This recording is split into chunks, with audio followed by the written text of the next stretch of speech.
Mga kababayan, huwag nyo nang hanapin ang mga pulis sa presinto sapagkat kami ay nasa inyo ng mga telepono. Dial 911, darating kami sa loob ng 5 minuto.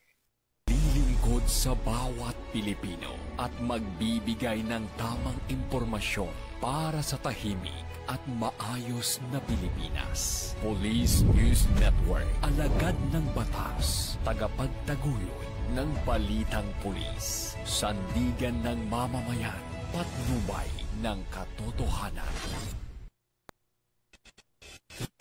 Kampo Krame, maghahatid ng pinakahuling kaganapan at nagbabagang balita. Ito ang PNN Police News Network.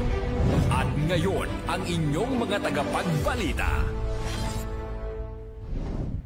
Magandang araw, bagong Pilipinas. Kami ang inyong alagad ng batas, tagataguyod ng balitang pulis, Patrolman Julius Sam Akad. At Patrolwoman Evelyn Umabi mula sa Regional Mobile Force Battalion ng NCRPO. Kami ay maghahatid sa inyo ng tamang balita, kwento ng pulis at serbisyo para sa mamamayan. At ito ang PNP News Online. Ang pangunahing balita ng Police News Network, alagad ng batas, tagataguyod ng balitang pulis.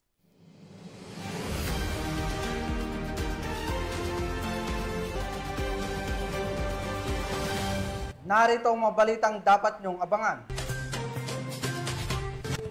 Mahigit 6 na milyong pisong halaga ng smuggled cigarettes na sabsam sa Digos City. Binatilyo, arestado sa pagbebenta ng illegal na droga. At Cyber Awareness Symposium at live simulation ng 911 5-minute response isinagawa sa Police Regional Office 6.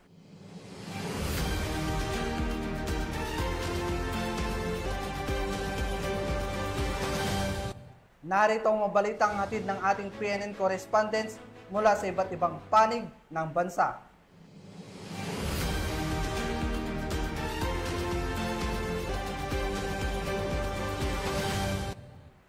Simulan natin ang balita mula sa bahagi ng Luzon.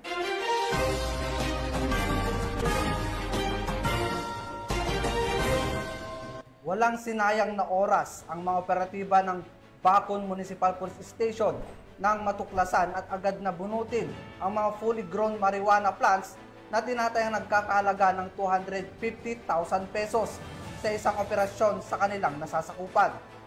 Ayon sa ulat, agad ring sinunog ang mga tanim matapos ang dokumentasyon, alinsunod sa tamang proseso ng pagsira sa mga ebidensya ng ipinagbabawal na gamot. Police Master Sergeant J. Ford Jonoso sa balita.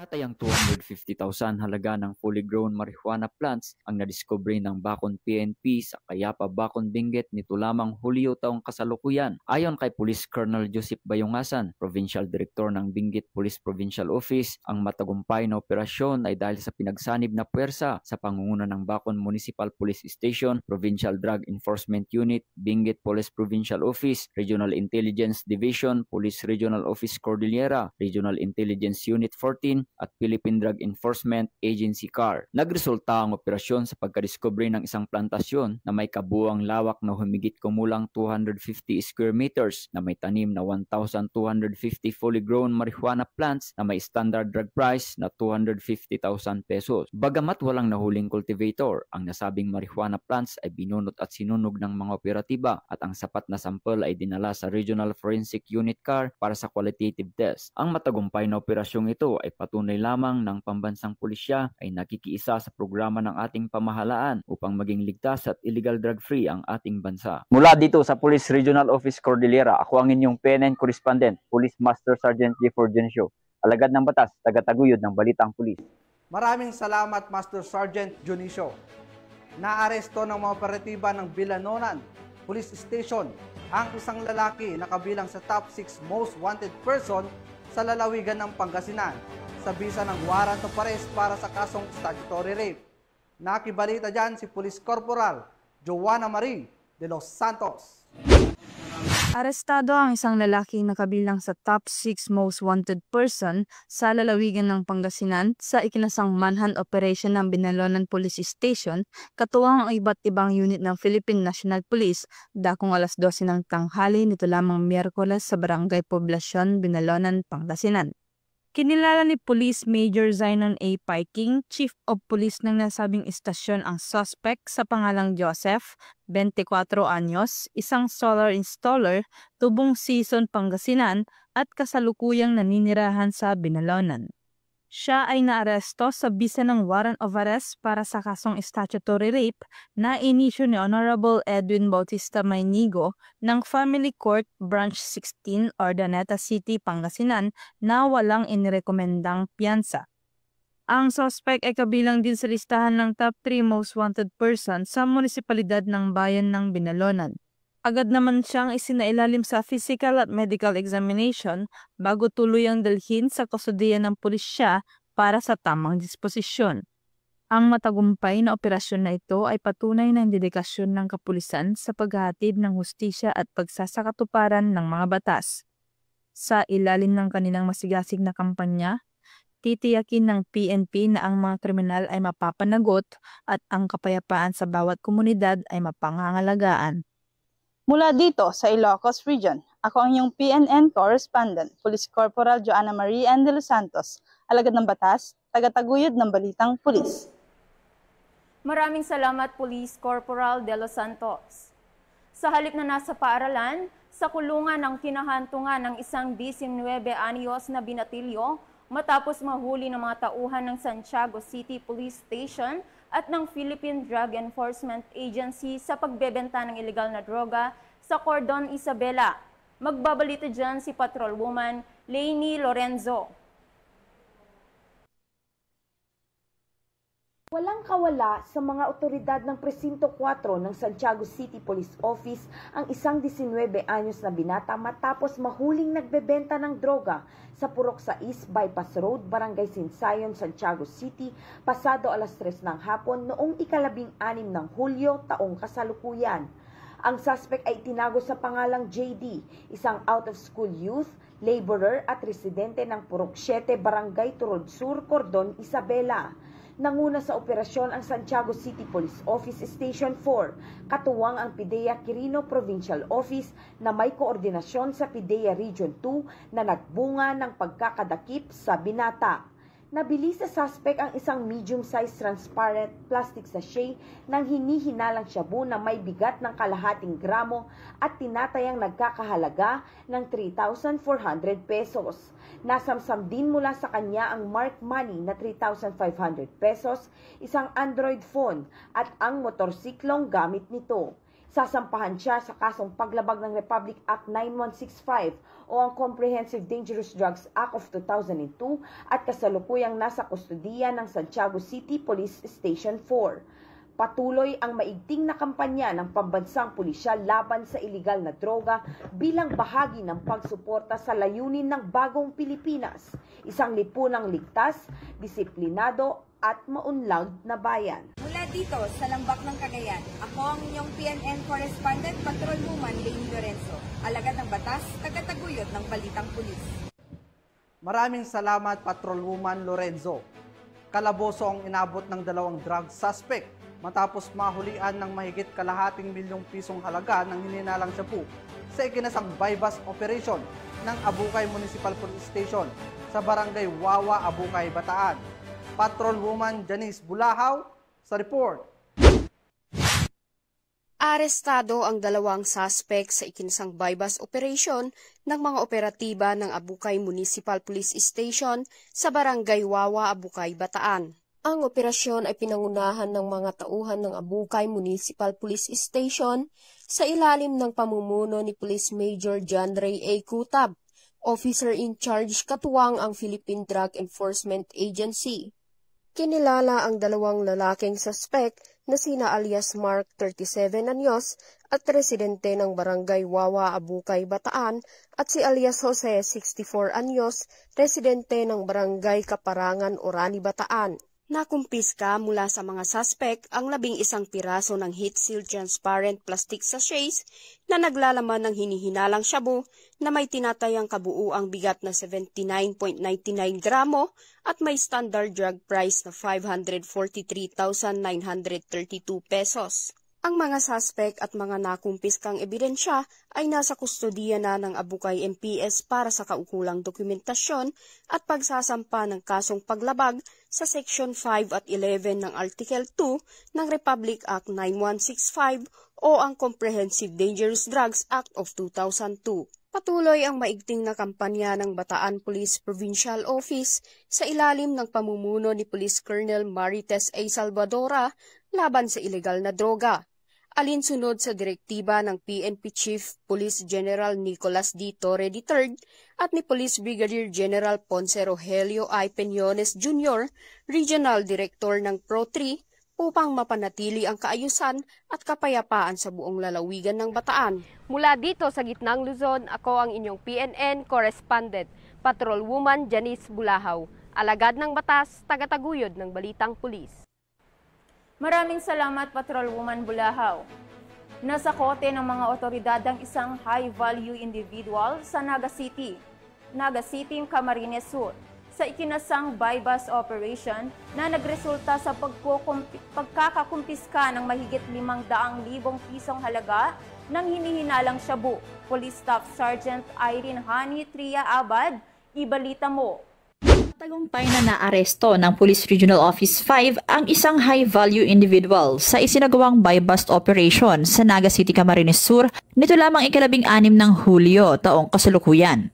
Ang operasyon ay isinagawa ng pinagsamang mga operatiba mula sa City Intelligence Unit, City Police Drug Enforcement Unit at Police Station 1 ng Naga City Police Office sa pakikipag-ugnayan sa Philippine Drug Enforcement Agency Regional Office 5. Ang suspect na kilala bilang alias Kaloy ay naaresto matapos magbenta ng iligal na droga sa isang undercover operative. Nakumpiska ng mga otoridad ang 23 heat-sealed plastic sachets na naglalaman ng hinihinalang shabu na may timbang na 80 gramo na nagkakahalagang 544,000 piso. Mahaharap ang suspect sa kasong paglabag sa RA 9165 o ang Comprehensive Dangerous Drugs Act of 2002.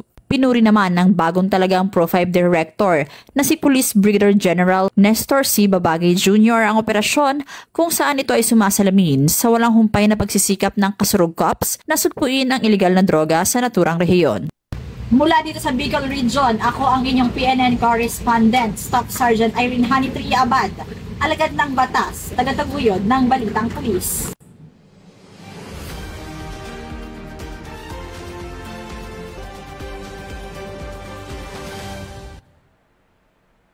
Maraming salamat, Police Corporal Abad. Isinagawa ngayong araw, 18 ng Hulyo taong kasalukuyan, ang culminating activity ng Journalist Advanced Specialization Course para sa mga estudyante ng Civil Military Operations Group ng Philippine Navy na ginanap ang programa sa PKG Conference Room, Camp Brigadier Rafael T. Crame, Quezon City. Pinangunahan ng aktibidad ni Police Brigadier General Marvin Josaro, Director PKG, bilang pangunahing tagapagsalita. Dumalo rin si Colonel Nilo Jackson, Philippine Navy Marines, General Staff Corps Deputy Commander ng CMOG Philippine Navy, na nagbigay ng suporta at paggabay sa mga kalahok. Bilang bahagi ng programa, nagbahagi si Junior Officer 3 Rosana Mariras, estudyante ng JOASC Class 03-25 ng kabuuang karanasan ng mga estudyante mula sa kanilang on-the-job training. Ipinahayag niya ang mahalagang aral at mga natutunan ng buong grupo habang nagsasanay sa civil military operations na nagbigay liwanag sa praktikal na aplikasyon ng kanilang mga curricular na aralin. Ang nasabing kurso ay naglalayong paigtingin ang kasanayan ng mga estudyante sa larangan ng journalism, lalo na sa konteksto ng civil military operations na mahalaga sa pagpapatibay ng ugnayan at komunikasyon sa pagitan ng militar at civilian sector. Tunghayan naman natin ang mga balita mula sa Visayas.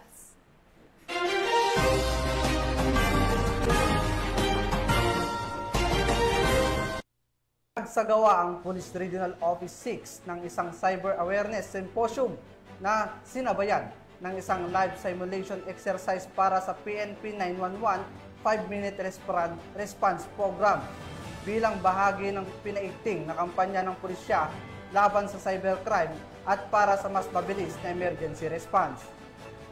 Tinitiyak ng Pro-6 na magpapatuloy ang mga ganitong aktibidad upang mapalawak ang ugnayan ng pulisya sa komunidad at patatagin ang tiwala ng mamamayan sa serbisyong handa sa anumang oras. Nakatutok dyan si Patrolwoman Justin May Halores.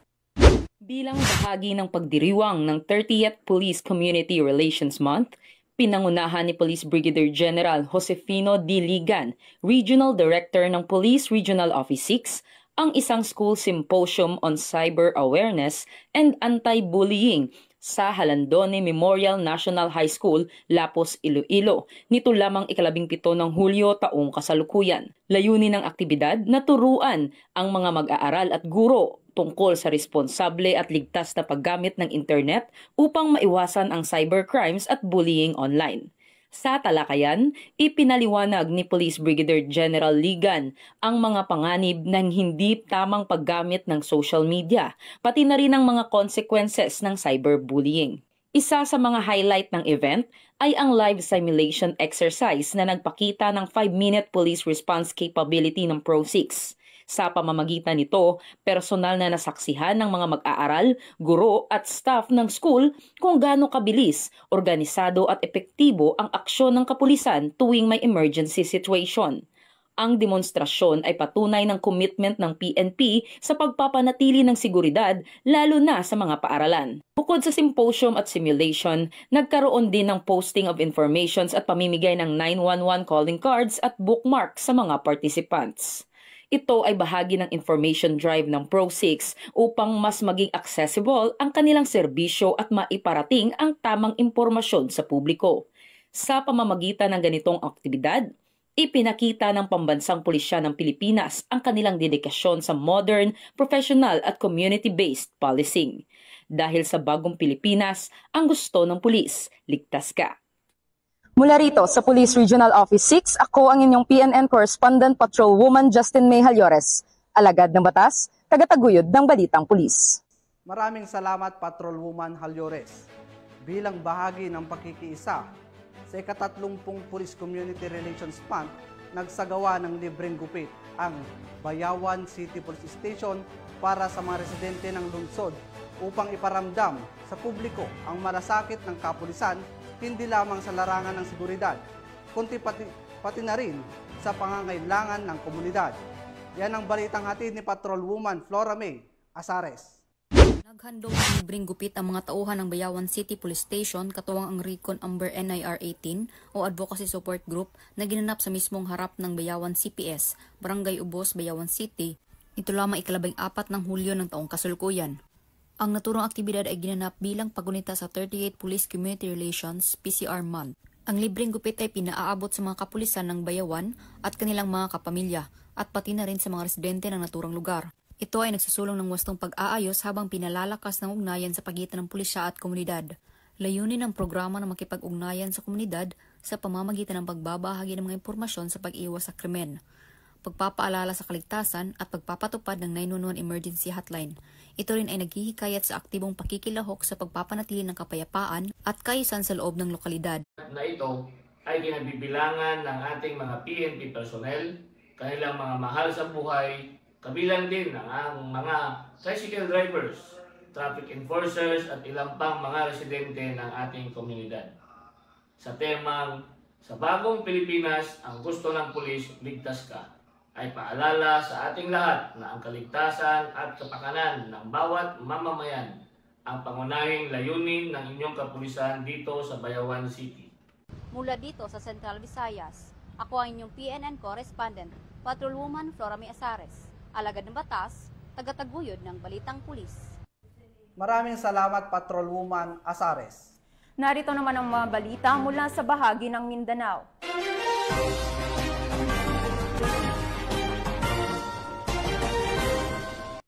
Isang matagumpay na operasyon kontra smuggling ang sinagawa ng pulisya sa Digos City, kung saan nasamsam ang mahigit 6 na milyong pisong halaga ng smuggled cigarettes mula sa isang binata. Hindi naman titigil ang kapulisan sa pagbabantay sa mga iligal na aktibidad sa rehiyon, lalo na ang pagpasok ng mga smuggled goods. Nakibalita dyan si Patrolwoman Daphne Pasaol. Bisan na pinaigting na kampanya kontra kriminalidad at smuggling sa rehiyon, isang matagumpay na operasyon ang isinagawa ng mga otoridad na nagresulta sa pagkakaaresto ng isang binata na kinilalang si alias Joy Red, 19 anyos at residente ng Barangay Tampakan, Hulo-Sulo. Naaresto siya madaling araw nitong Hunyo 17 taong kasalukuyan sa Dato Compound, Barangay Zone 1, Digos City. Nakumpiska mula sa sospek ang iba't ibang tatak ng smuggled na sigarilyo na umaabot sa 128 master cases. Ayon sa paunang tansya, ang halaga ng naturang kontrabando ay umaabot sa 6.4 milyon. Ang operasyon ay isinagawa ng mga intelligence operatives ng Regional Intelligence Division 11 sa pangunguna ng kanilang hepe na si Police Colonel Melvin R. Mutante, katuwang ang Regional Police Drug Enforcement Unit 11 at ang Digos City Police Station sa pakikipag-ugnayan sa Bureau of Customs Davao.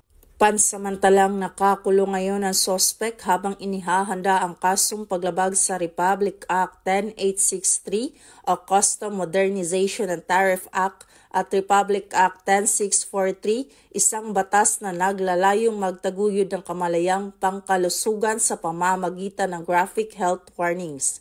Tuloy-tuloy naman ang pagsusumikap ng Police Regional Office 11 sa kanilang pinalakas na kampanya kontra iligal na mga gawain bilang bahagi ng kanilang pangakong panatilihin ng kaayusan at seguridad ng mamamayan. Mula dito sa Davao Oriental Police Provincial Office, ako ang inyong PNN Correspondent, Patrolwoman Daphne Pasaol, alagad ng batas, tagataguyod ng balitang pulis. Maraming salamat Patrolwoman Pasaol.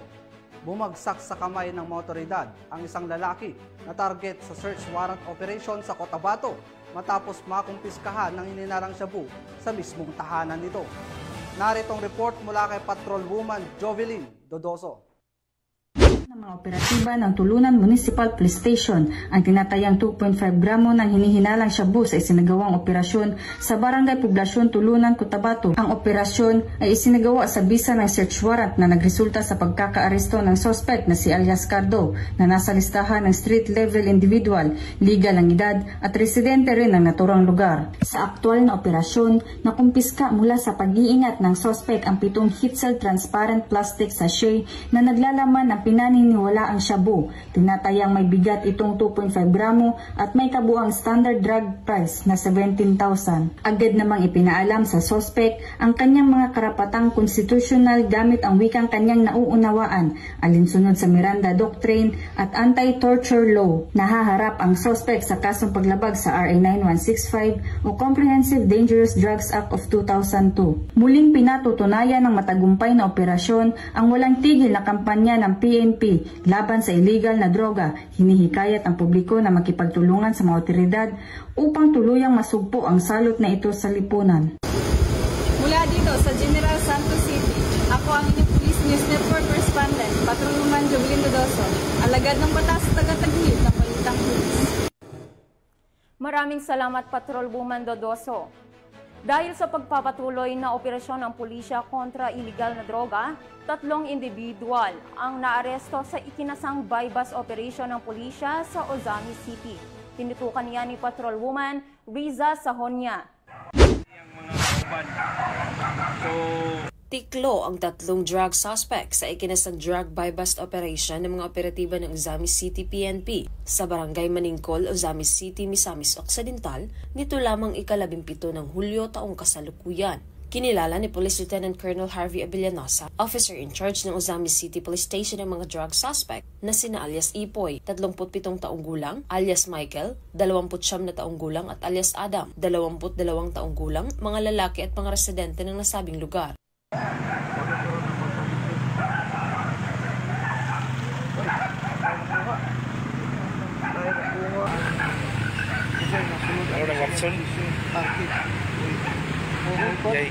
Sa ikinasang drug buy-bust operation ng mga operatiba ng Ozami City Police Station ay nasamsam ang 9 na maliliit na pakete ng hinihinalang shabu, 2 cellphone, isang 500 peso bill na ginamit bilang buy-bust money at iba pang mga non-drug items. Naharap ang mga suspect sa kastong paglabag sa RA 9165 o Comprehensive Dangerous Drugs Act of 2002.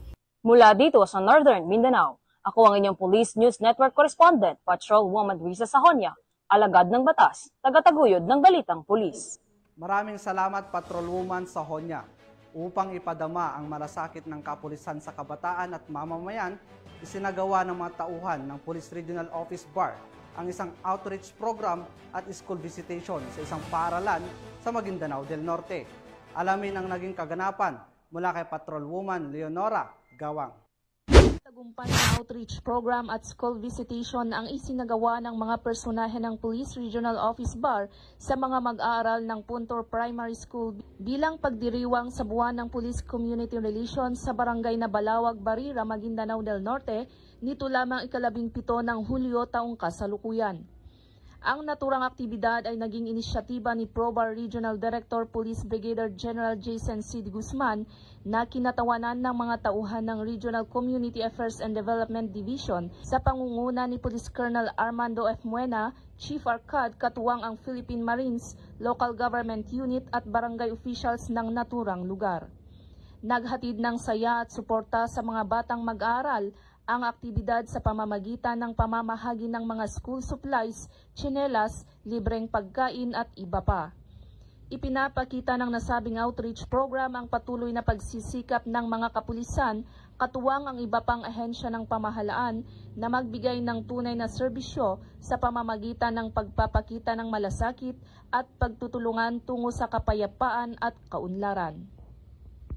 Mula rito sa barangay na Balawag, Barira, Maguindanao del Norte, ako ang inyong PNN Correspondent, Patrolwoman Leonora Gawang, alagad ng batas, tagataguyod ng balitang pulis.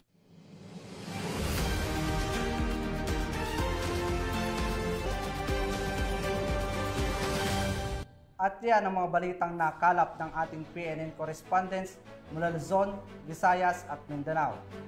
At bago po tayo tuluyang magtapos ngayong araw, nais naming bigyang pugay ang isang napakahalagang tagumpay.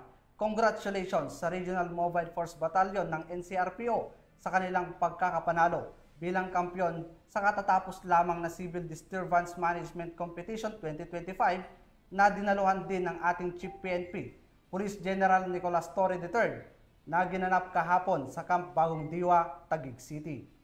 Isang espesyal na pagbati rin, syempre sa ating co-host dito sa Police News Network, na si Patrolwoman Evelyn Lumabi, na bahagi ng RMFP NCRPO na nakikipagkitang gilas sa nasabing kompetisyon.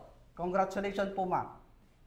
Thank you so much po, sir. Sa napakalaking karangalan po para sa amin sa Regional Mobile Force Battalion ng NCRPO sa pangunguna po ng aming Force Commander na si Police Colonel Celso M. Rodriguez, ang maging kampiyon sa Civil Disturbance Management Competition ngayong taon. Sa ngalan ng pamunuan ng Philippine National Police, sa pangunguna ni PNP Chief Police General Nicolas Torre III at sa pamumuno ni President Ferdinand Bongbong Marcos Jr., kami ay maglilingkod sa bawat Pilipino at magbibigay ng tama at balansing balita. At kami po ay muling nagpapaalala na huwag nyo nang hanapin ang mga pulis sa presinto sapagkat kami ay nasa inyo ng telepono. Dial 911, darating kami sa loob ng 5 minuto. Dahil dito sa bagong Pilipinas, ang gusto ng pulis, ligtas ka. Mula rito sa tanggapan ng tagapag-ugnay ng pambansang pulisya, kami ang inyong alagad ng batas, tagataguyod ng balitang pulis, Patrolman Julius Sam Akad. At Patrolwoman Evelyn Lumabi mula sa Regional Mobile Force Battalion ng NCRPO. Maghahatid ng tamang balita, kwento ng pulis at serbisyo para sa mamamayan. At ito ang Police PNP News Online, ang pangunahing balita ng Police News Network.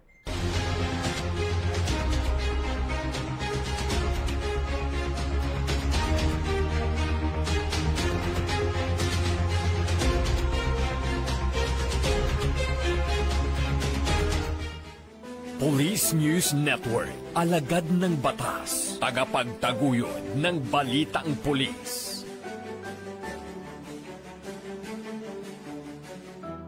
Mga kababayan, huwag nyo nang hanapin ang mga pulis sa presinto sapagkat kami ay nasa inyo ng mga telepono.